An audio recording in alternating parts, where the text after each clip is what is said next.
Hello, everyone. I couldn't think of Shakespeare.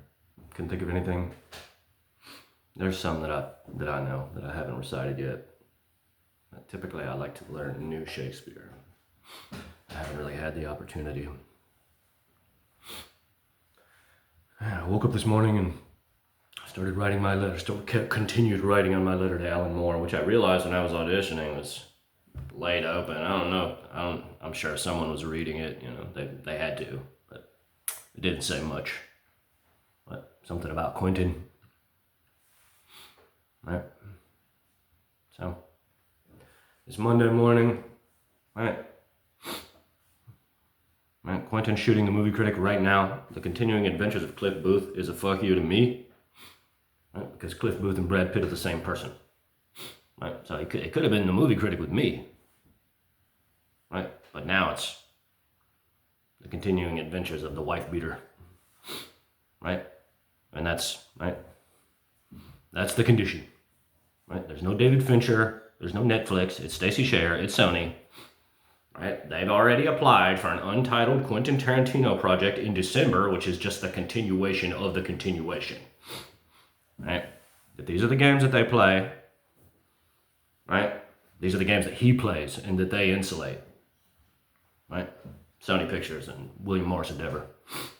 Right? And it's not a good feeling. It's not a good feeling to know that we're in such a condition, right, that neither of us has any control over. Right? That it doesn't matter what I do. Right? I could be evil just like him, but he'll send people to kill me. Right? And now there's a part of me that thinks, right, Daniela might be pregnant. This is the shit they're into, right? He's making his movie, right? Ritualistic occultism, right? Right? Also referred to as psychic or clairvoyant, right? The things that people refer to as psychic, right? Telepathy, clairvoyant, telekinesis, psychokinesis, thaumaturgy are the same things that people refer to as magic and sorcery in centuries past, right? And so Thomas Pynchon mentions it in The Crying of Lot 49, right? He's mentioned metaphysics, and he says all things associated with Los Angeles. And I suspect he was thinking of Manly Palmer Hall, who was at his zenith at the time, 1965. But in any event, right? We have to talk about it. We have to talk about it. Right? Like he's going to lie forever, right? It's obvious, right? Like if he's using my scene, right, he should pay me, he should just pay me, and then I'll take everything down, right? Or he should tell me he's not using my scene and just be prepared to lie forever. He went too far, right? Like I can't just let this sit in my mind forever, right? And so there's only a very small few in the populace that actually has a reasonable level of understanding that can grasp the things that I'm touching on here, right? But they're all valid intellectually, right? There's nothing else that's ever been occurring. So in terms of me, with the weekend, I have all of the pieces for the truncated dodecahedron, which is this form right there. 12 decagons and 20 triangles. And so it's a labor-intensive thing. It takes a long time. This took 30 or 40 hours to put together, right? And the results are always satisfying. Even now, as I'm looking at the light pass through this thing, right? I see a noble divinity. I see something there that there's, as far as the formation of matter, right? That there's spheres, right? That it begins, right? That it's a pressure in and then a projection out, right? Gravitation and radiation. It begins as this static, straight-line thing, right? And then it inflates out into this dynamic thing, right? So, I was writing on my letter to Alan Moore earlier, and it was difficult. These videos are difficult, but I have to talk about it. Right? I can't control what he does, right? I get it. I get it. You hate me, right? high evil, ha ha ha ha, right? That all I can do, like there's very few tactics that I have available to me, right? But the most palpable one, right, is to divert whomever's mind onto something that they love, right? And in those moments of evil rhapsody, right, when they seek to cast a sorcerer's spell of destruction, that if their mind is diverted towards something that they love, then they destroy a part of something that they love. Right? If she has a baby inside of her, right? If she doesn't matter. You know, that's like, I can think about his kids, right? I can think about her, right? And just pray that they leave me alone. Right? He'll always deny. He'll always deny that that's right. Right? And even if he came out and said, "Oh, it's not true," right? I denounce these tactics. Right? If he doesn't look me in the eye, then I'll never, you know, I'm not gonna say, "Oh, okay, great, now I feel good," right? Like, no, it's too far gone, right? That he has people watching me, right? Being evil, as much or as little as they want, right? With a palpable evil, right? And I can't do anything but live, right? It's not my fault that they took the time to remote view me for 500 hours. 250 hours, right? It's my fault that Tribeca didn't go the way that it went, right? But the movies, right? I got nothing to do with this, right? Like, obviously, all he had to do was say, okay, he's not cool, right? Here's an NDA, right?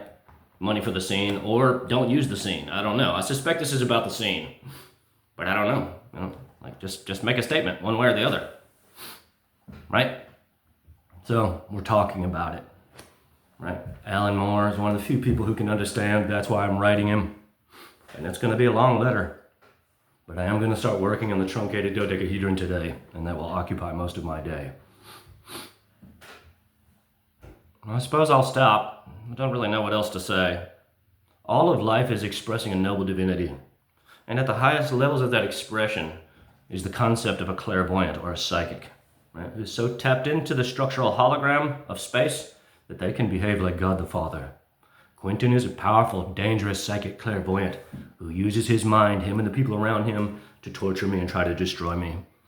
Right? He can always deny it, sure. Like, I'm insane and he's evil. This is like, these are the two positions, right? And I'm happy to debate him in public, right? I'm happy to talk about it on the news, right? I keep reaching out to news organizations. Right? I don't know. I guess they're just all under his thumb. I can't imagine. You know, it's the most explosive story and allegations ever. And they just say, "Oh gosh, crazy fan." Right? I don't care what Quentin Tarantino does. Right? I have the right to talk about my life. Right? It's not my fault, right, that every time I recite Shakespeare, he hears it. It's not my fault that every time I play guitar, he hears it. Right? It's not my fault, right, that they've crawled all the way into my mind. Right? So, the things that people refer to as psychic, clairvoyant, telekinesis, telepathy, thaumaturgy are the same things that people refer to as magic and sorcery, right? And this is why my novel is called Building a Coven, right? He led me to believe that several women were in love with me, right? And it's all bullshit, right? Which he admitted to me in the same tactic at the first of the year when I started remote viewing Allison Tarantino. But not before. He made some salacious allegations, right? Awful things, right? So, the statistical probability of life having a designer is far higher than the statistical likelihood of it being accidental as a result, right, of the dignity of the tuning, right? That everything is so precisely watched, like a precision Swiss watch, right? That it is so razor thin perfect, right? That the likelihood of it being accidental is an astronomical number, right? That slowly but surely reductionist, materialistic, atheistic science is collapsing towards singularity, which is divine, right? Heavenly Father, right? And so it's not a creature, it's not a man in the sky throwing lightning bolts, right? That a prayer has value, has merit, but there's nothing to pray to, right? So Quentin uses his mind as a weapon as much or as little as he sees fit, him and the people around him, right? To the detriment of his soul, right? But to the detriment of my psyche, right? It's a joke to them, right? That all he has to do is just move on with his life, right? Doesn't have to worry about what I'm doing. It's got nothing to do with him, right? He made his decision, and so I have to talk about it until it's resolved. That's it. Every day, I have to talk about it every day, right? And so, right, like, yes, I understand. I understand his point, right? That he can lie forever, and I'll just be a stark raving lunatic. That's fine, right? Like, I'll say that he's the most evil man in the world, because he is, and he can say that I've lost my mind, right? But the reality is, right, he never sent me anything for Tribeca, right, for De Niro Con, right, that there's no document, right? That's why I didn't go the way that he wanted, because he didn't want to speak simply to me, right? That I operate on a frequency of love, of giving, right? And I tried to give him my letter, and he stuck his nose up at me and turned his back on me. And that's his right. That's his right. I acknowledge that I was arrogant at the beginning, right? That I overplayed my hand on some level. And if he was cool, right, he could have just sent me a letter, and we wouldn't be here now, right?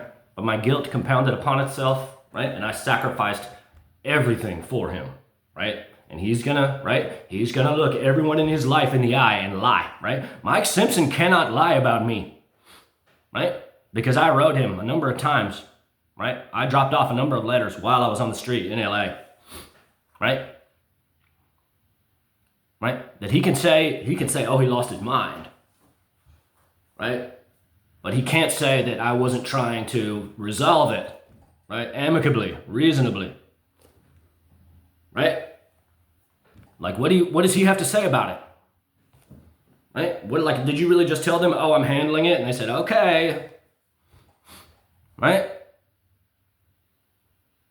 I wrote probably 60,000 words in letters to various entities, including Fish, Salman Rushdie, right? Thomas Pynchon, David Berlinski, right? Of the Discovery Institute, right? And anyone who wrote Quentin, right, he threw me right under the bus. And I don't know this. I don't know for sure, right?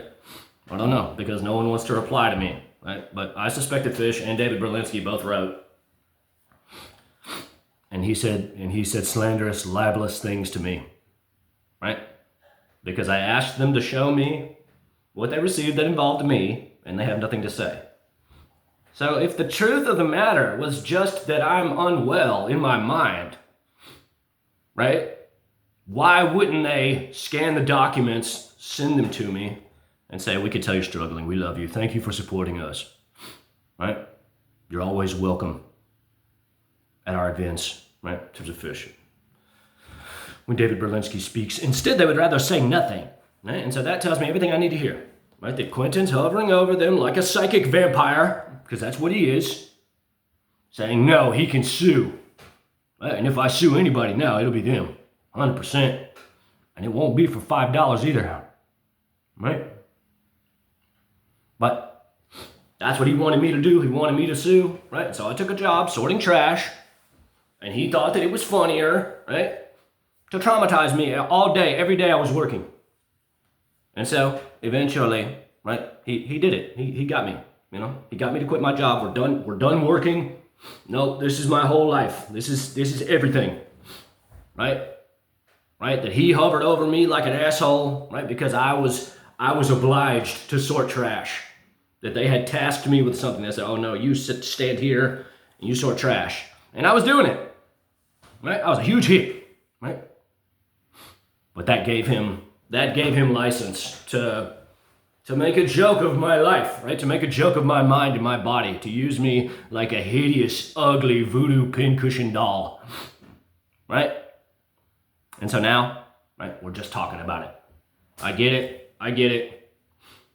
You did it, right? Cool guy, right? Cool fucking guy, badass Hollywood legend, right? He's a sad, angry, evil man, right? The violence that's in his films stems from some primal truth within himself. Everything that you see discussed in my novel, Building a Coven, is a reflection of some psychological truth within them, right? Either all him or him and his wife and the people around them, right? The people that work closest to him at his house, right? That they all have opinions about the world, right? That they have a psychology, right? And it's mirrored in the bullshit that they plague my mind with, right? This must be true, right? Or none of it's true, right? The shallow answer, right? The spiritually dead answer, right? The reductionist, materialistic, scientific answer, right? Is that I've had a psychotic break, right? I know. I'm not a dumbass, right? But that's not true, right? It's just not true. I'm wearing it well, right? But you know, it's a hive mind. You know, this isn't that's the hardest part, right? Is that the things that I love doing, right, are now observed perpetually, right? Because Quentin has done so much evil to me, right, that he can't just let me go. He can't. I mean, he can. Like, he can have faith in God like I do, right? But he knows, right, that I'm a psychic clairvoyant as well, that this isn't, right? All he had to do was be honest, right? At any point during this saga, right? He could have wrote me a single letter when I wrote my letters that led to him canceling the film, and I would have never wrote that essay. I would have never wrote those reviews in protest. He could have written me a single letter about Tribeca, or looked me in the eye, or took my letter, right? Or asked me, got any questions, and he could have got what he wanted, right? He could have sent me a letter after Tribeca, said, you blew it, sign this NDA, right? I'm not using your scene, right? And then pay me nothing. And I would have signed it, right? Maybe pay me $1 million, $500,000, and I would have signed it, right?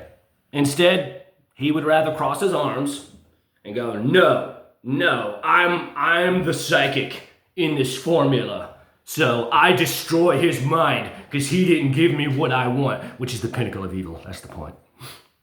That's the point. I think there's no document, there's nothing for me to point to and say, oh, this is where, right? Because if he would have done that, we wouldn't be here now, right? I operate on a frequency of simple honesty, and I hated myself forever. I felt really bad. I thought, oh gosh, he needed that. Now I see he's not cool. I did the right thing. I chose the right side, right? That these things that he's been doing, right? It's just evil, right? There is no relish of salvation in it, right? So, right? We have to come together and we have to figure it out, right? And so this is why I have all those emails in the description of each video, email addresses, right? You can write the physical address too, 9601 Wilshire Boulevard, Beverly Hills, California, 90210, right? Right? What does Stacey Sharon Sony have to say about it, right? What do all these people have to say about it, right? That he was beholden to them, right? That they've known about me the whole time, right? And they've insulated and indeed supported his evil, however tacit is irrelevant, right? But they've known that he's been doing something, right? He said, oh, I'm handling it, right? And they never cared, right? They only cared when I started emailing aemanuel and saying, are you aware of like what's occurring right now? That this guy's a sick degenerate. And then he sold the script 3 days later, 5 days later, no bullshit. Right? That's what happened. That's what happened, right? That Ari said, oh no, right? You have to do something about this, right? And so they created this farce, right? It's a fabrication, right? There is no Netflix, unless there is, right? You played a mind game, right? And now, right? We'll never be free of each other. There's no... Right? Maybe in 6 years, maybe in 10 years, right? And I'm doing my best to move on. I went to my audition yesterday and I had a great time. Right? Will I get the role? Will I not get the role? I don't know. I can't say, you know. But I'm still like, I'm in palpable fear right now, right? That he likes being evil, right? He resents me, for being strong, right? Because again, he made the decision to spend all this time remote viewing me, right? I've done nothing but live my life, right? And now, right, we're just, boom, right there forever. So, right, pray for me, pray for Quentin, right? His immortal soul is gone. Right? It's one thing to know a thing, but to do a thing, right? Right? The two of us are bound beyond space and time to the edges of eternity, right? We are a case study in remote viewing, me, him, and whomever else may be involved, though I can only say definitively him, right? So, right, if we both exist in reincarnation in a different lifetime, we'll be mortal enemies again. Yeah. The lesser mysteries is the question, right? Quentin's bogged down in the question, right? Which is psychic occultism, right? The answer is love, right? That's the greater mystery, right? That love and giving is the principle that the divine intellectual force, right, in creation uses to bestow its wisdom as a crepuscular material shadow, right, as a radiating, a giving out of itself. The sun has no concern for what it receives, right? Nothing in creation has any concern for what it receives. It gives and gives unconditionally, right? And thereby receives from his neighbor, from his brother, right? And so you can exhibit this behavior, right, as a psychic, right, as a good person in the world, right? Hold those dear to you close. God bless. Let me know what you think.